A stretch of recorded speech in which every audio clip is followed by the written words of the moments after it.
Hi everyone. Two workers are filling an empty vessel. Capacity of the vessel is 50 cup. तो मेरे को एक vessel भरने का है जिसका कैपेसिटी क्या है 50 cup. Each worker pours a cup of liquid to it in 1 minute. तो आदमी क्या कर रहा है, 1 मिनट में एक कप डाल दे रहा है. One worker add milk while the other naughty worker adds a cup of water after every 2 cup of milk he adds. तो भाई हो क्या रहा है, एक तो ऐसा है जो सिर्फ मिल्क मिल्क मिल्क इस तरह से पुट कर रहा है, और दूसरा आदमी क्या है भाई, एक बार मिल्क और अगली बार क्या पुट कर रहा है, water. If two workers cup of milk और water to the vessel, 1 cup at a time in turns, how many cups of milk will be in the vessel when the vessel is half filled. तो basically वो मेरे से क्या कह रहा है कि अगर दोनों वर्कर क्या कर रहे हैं, एक एक कप डाल रहे हैं eight a time in turns. ठीक है, मतलब एक बार ये वाला आदमी डाल रहा है जो मिल्क मिल्क मिल्क डाल रहा है, और एक बार ये वाला डाल रहा है जो मिल्क मिल्क और वाटर डाल रहा है, और ये टर्न बाय टर्न डाल रहे हैं. मेरे से पूछा है कि जब वेसल मेरा हाफ फिल्ड है, हाफ फिल्ड का मतलब जब 25 कप्स पोर हो जाएंगे, तो मेरे को बताना है कि इसमें कितने कप मिल्क ऐड किया है. अब देखो, ऐसे क्वेश्चन में मेरे को टेंशन लेने की जरूरत ही नहीं है. ठीक है, मेरे को ये टाइम एंड वर्क के कॉन्सेप्ट में क्यों आएगा, बिकॉज मेरे को टोटल काम कितना करने का है, 25 कप्स. ठीक है, तो एक बहुत बेसिक सा फॉर्मूला होता है टाइम एंड वर्क का, work is equal to rate into time. अगर मेरे पास वर्क है, मेरे पास टाइम है, और मेरे पास करने का रेट है, रेट बोल लो, एफिशिएंसी बोल लो, तो मैं कोई भी काम कर सकता हूँ. ओके, तो अगर मेरे को दोनों में से, तीनों में से दो चीज पता है, तो मैं तीसरी चीज निकाल सकता हूँ. यहाँ पे रेट मुझे क्या दिया है, रेट मेरे को दिया है 1 कप पर मिनट. मेरे को वर्क कितना करने का है, 25 कप्स. तो मेरे को इस क्वेश्चन में करना क्या चाहिए, मेरे को दो लोग मान लेने चाहिए, ए और बी, और मेरे को पैटर्न वेरीफाई करना चाहिए. भाई पहली बार में ये मिल्क डालेगा, ये मिल्क डालेगा, फिर ये मिल्क डालेगा, ये मिल्क डालेगा, लेकिन थर्ड टाइम ये मिल्क डालेगा और ये क्या डालेगा, वाटर. बिकॉज यही पैटर्न चल रहा था. इसके बाद वापस से सेम पैटर्न रिपीट होगा, milk milk milk milk milk water. अब अगर नोटिस करो आप, तो ये 6 टर्न वाला एक जैसा पैटर्न बन रहा है. लाइक जब 6 कप पोर होंगे तो एक जैसा पैटर्न चलेगा. तो मेरे को कितने कप डालने के हैं, आप बोलोगे 25, तो आप बोलोगे ऐसा पैटर्न कितनी बार चल सकता है, 6 वाला 4 टाइम्स. इसका मतलब है 24 कप्स पोर हो गए होंगे. और जब 25 पोर करोगे तो क्या आएगा, मिल्क. अब चाहे पहले ए डाले या पहले बी डाले, फर्क नहीं पड़ता है. That means out of 25 cups, मेरे को सिर्फ 4 टाइम्स ऐसा होगा जिसमें वाटर मिला होगा. इसका मतलब है मेरा आंसर कितना हो जाएगा, 25 - 4, दैट इज 21. तो 21 कप्स ऐसे हैं जिनमें मिल्क पोर किया गया होगा out of 25. An outlet pipe can empty a completely filled tank in 16 hours, and an inlet pipe can completely fill an empty tank in 10 hours. देखो भाई, मेरे को एक पाइप दी है, जो आउटलेट पाइप है वो क्या करेगी, 16 घंटे में टैंक खाली कर देगी, और इनलेट वाली 10 घंटे में फिल कर देगी. Again, work is equal to rate into time. आपको अपना टाइम एंड वर्क सिर्फ इसी चीज पे डिपेंड करने का है. अगर मैं समहाउ वर्क निकाल लूं तो मेरा लाइफ बहुत इजी हो जाएगा, बिकॉज टाइम मेरे को गिवन है. टाइम एंड वर्क में वर्क क्या लेट करते हैं, आप हमेशा एलसीएम लेते हो जो भी टाइम गिवन होता है. फॉर इजी कैलकुलेशन आप कुछ भी लेट कर लो, लेकिन हम एलसीएम मानते हैं. ठीक है, बिकॉज टैंक तो सेम है. तो मैं क्या कर सकता हूं, मैं टैंक का कैपेसिटी लेट कर सकता हूं, that is LCM of 16 and 10. तो 16 और 10 का एलसीएम आ जाएगा 80. बिकॉज इसमें क्या है, 2 की पावर 4 और 2 की पावर 1 इंटू 5 की पावर 1, तो मैक्सिमम पावर पिक करते हैं. तो 16 5 जा 80, तो मेरे को टैंक का कैपेसिटी समझ में आ गया, दैट इज 80 लीटर्स, 80 यूनिट्स, कुछ भी मान लीजिए. तो इधर से मेरे को समझ में आया कि भाई जो आउटलेट पाइप का रेट है वो कितना हो जाएगा. आप बोलोगे कि भाई वर्क 80 है, टाइम 16 यूनिट ले रहा है, तो 80 डिवाइडेड बाय 16, तो रेट कितना आना चाहिए, 5. तो आउटलेट पाइप का रेट आ जाएगा 5 यूनिट पर minute per hour basically. Inlet pipe का जब आप रेट देखोगे तो वो कितना आएगा, आप बोलोगे 80 डिवाइडेड बाय 10, क्योंकि इनलेट पाइप कितना टाइम ले रही थी, 10 आवर्स। तो 80 डिवाइडेड बाय 10 कितना हो जाएगा, 8 यूनिट पर आवर। आगे मुझे क्या दिया है, total of n number of inlet pipe and p number of outlet pipes are connected. ये p पाइप्स हैं और ये n पाइप्स हैं। empty becomes full in 4 hours when all the inlet and outlet pipe work together।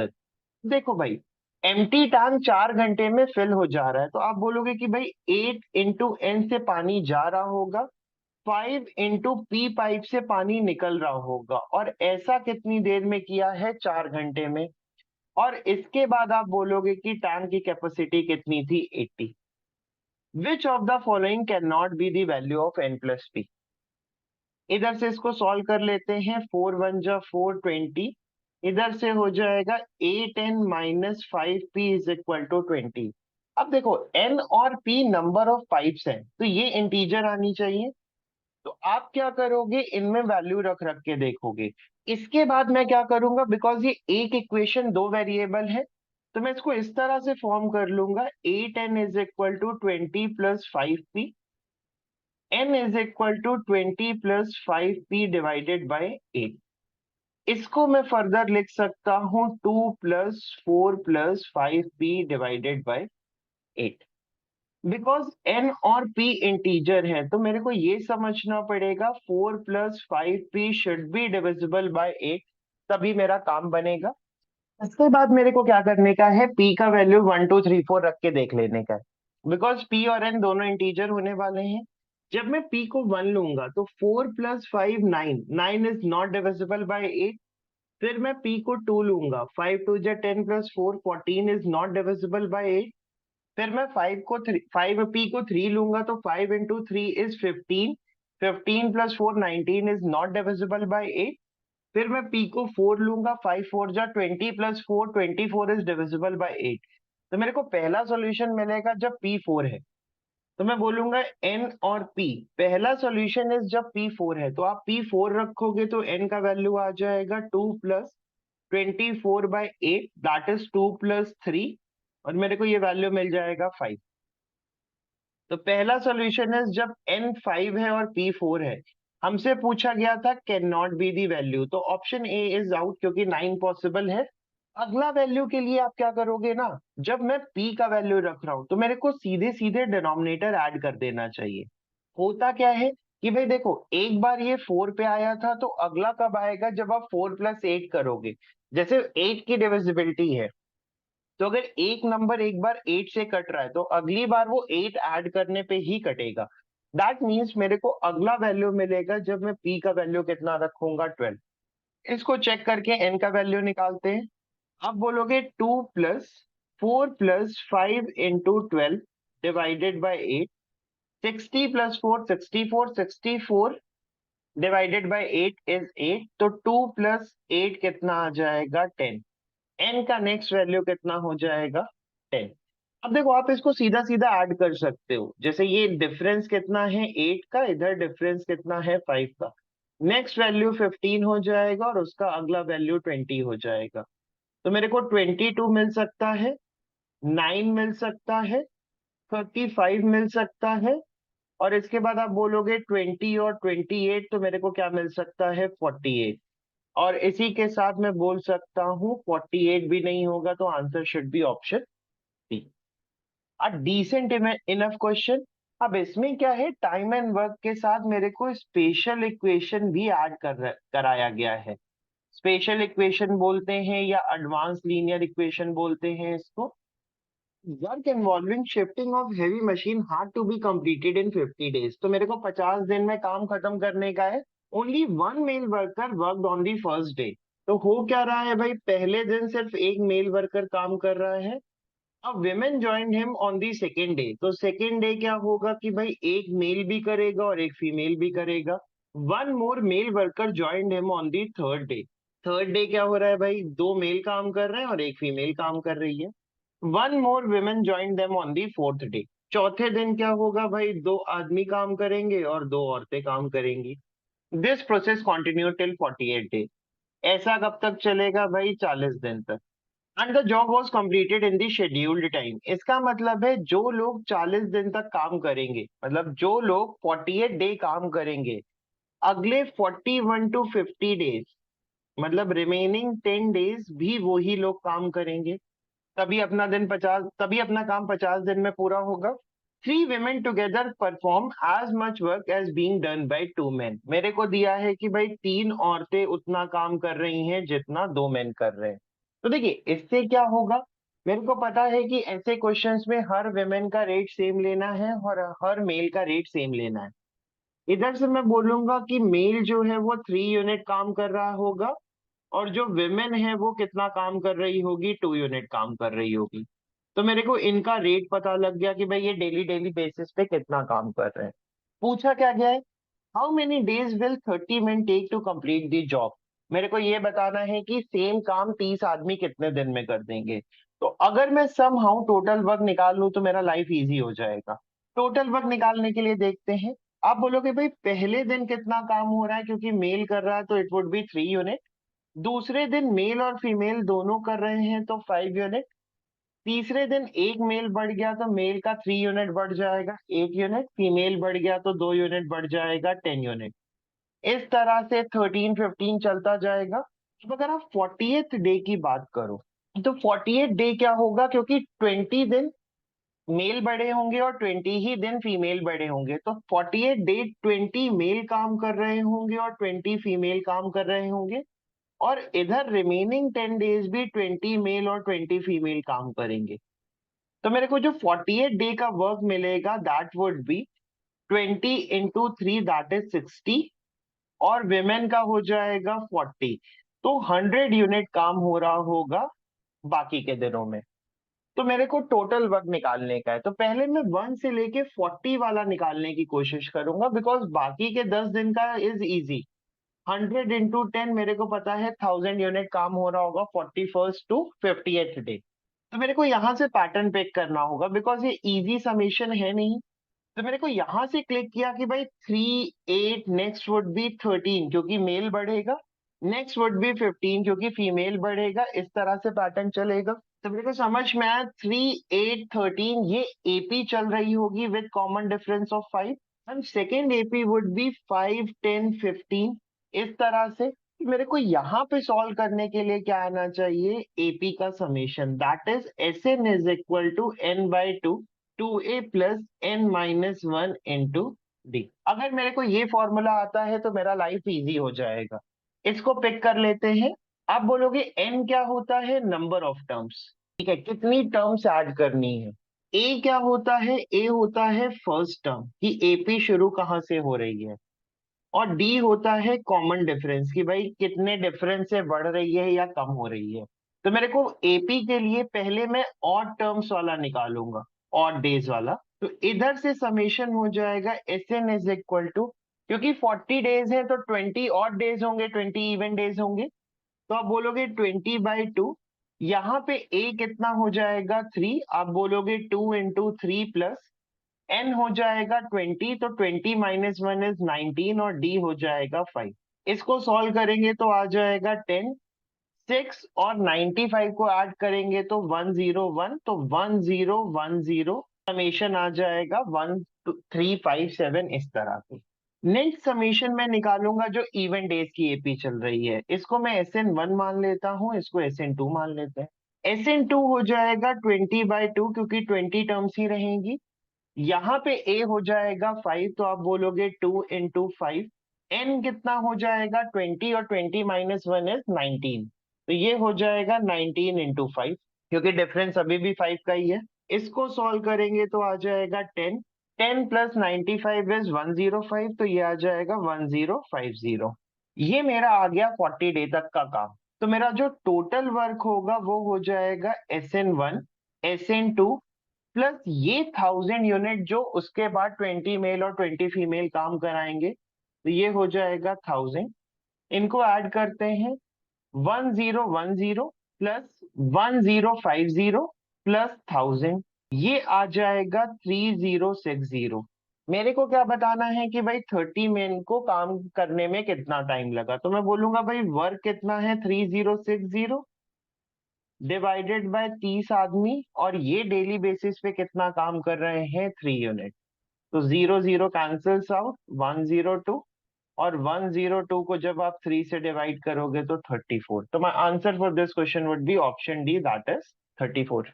While working alone, Raja takes 5 more days to complete a job than the number of days taken by Kumar alone. तो मेरे को दो लोग दिए हैं, एक दिया है राजा और एक दिया है कुमार। मेरे को दिया है जितना दिन कुमार लेगा उससे 5 दिन ज्यादा राजा लेगा किसी भी काम को करने में। तो मेरे को डेज पता लग गए। इधर से मैं टोटल वर्क लेट कर सकता हूँ कि अगर मैं x into x plus 5 total work मान लूं, तो मेरे को यहाँ से रेट मिल जाएगा। वो क्या हो जाएगा, राजा x यूनिट काम करता है और कुमार x+5 यूनिट काम करता है। Initially both Raja and Kumar started working together. तो भाई राजा का रेट क्या है x, और कुमार का रेट क्या है x+5। इन्होंने साथ में मिलके काम करना शुरू किया। But Kumar left after some days, और कुछ दिन बाद कुमार चला गया। तो सपोज करते हैं कि भाई इसने वाई डे काम किया होगा। After that Raja took 5 days to complete the remaining job, और फिर राजा ने 5 दिन और काम किया और टोटल वर्क खत्म हो गया। If Raja completed 60% of the job, how many days Kumar will take to complete the same job if he works alone. तो इनिशियली मेरे को क्या करने का है, एक्स का वैल्यू निकालने का है।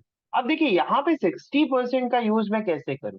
तो मेरे को यहाँ से समझ में आया कि भाई राजा ने x यूनिट इधर काम किया है और 5x यूनिट इधर काम किया है।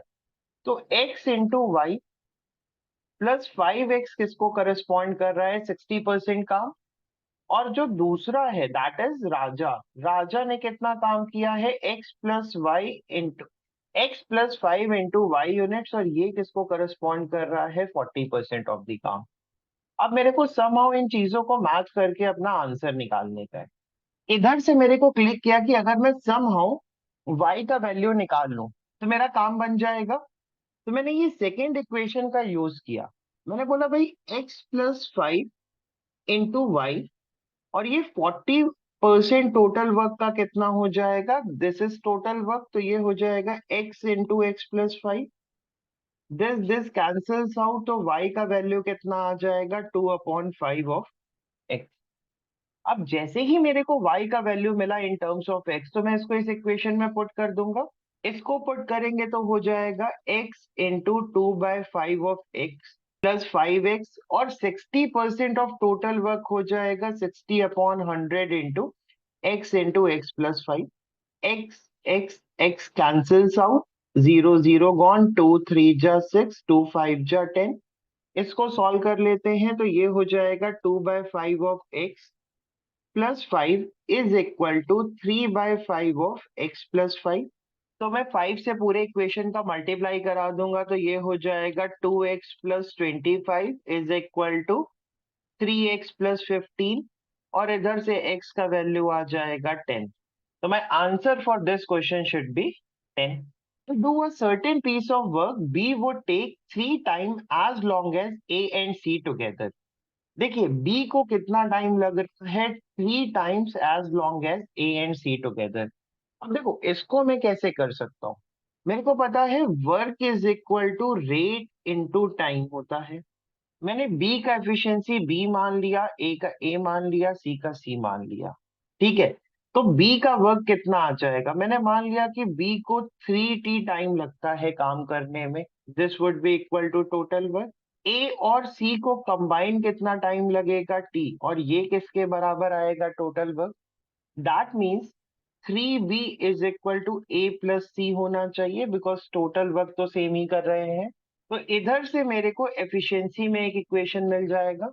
ठीक है, तो इधर से मेरे को समझ में आया कि भाई जो मेरे को टाइम के लिए मल्टीप्लाई करने का है उसको मैं बी के रेट में मल्टीप्लाई कर रहा हूँ। तो जब मैं अगला इक्वेशन पढ़ूंगा, C and C twice as long as A and B, that means कि भाई जितना काम दो सी करेंगे उतना कौन करेगा, ए और बी। यहाँ पे सी होना चाहिए। A B and C working together can complete a piece of work in 10 days। और जब A plus B plus C मिलके काम करते हैं तो इनको कितना टाइम लगता है, 10 डेज। ये भी किसके बराबर आ जाएगा, टोटल वर्क के। हमसे क्या पूछा है, how long would B take by himself to complete the same piece of work. मेरे को बताने का है कि भाई total work divided by B का वैल्यू कितना आएगा। तो मेरे को समहाउ इन चीजों में मैच करने का है। तो मैंने कहा भाई टोटल वर्क तो मुझे दिया ही हुआ है, मैंने कहा मेरे को जो सॉल्व करना है वो कुछ ऐसा है, फिर मेरे को इनमें रिलेशन मिल जाए तो काम हो जाएगा। इधर से मेरे को समझ में आया कि भाई ए प्लस सी का मेरे को ऑलरेडी वैल्यू दिया है, तो मैं इधर से क्या करूंगा, ए प्लस सी की जगह 3b रख दूंगा डिवाइडेड बाय बी इंटू 10, और ये वैल्यू आ जाएगा 4b divided by B into 10। B cancels out and this value would be 40। Hopefully आपको सारे क्वेश्चन क्लियर हो गए होंगे। स्टिल अगर आपको कोई डाउट है तो आप अपना डाउट कमेंट सेक्शन में पूछ सकते हो। Thanks for watching the video. Bye bye.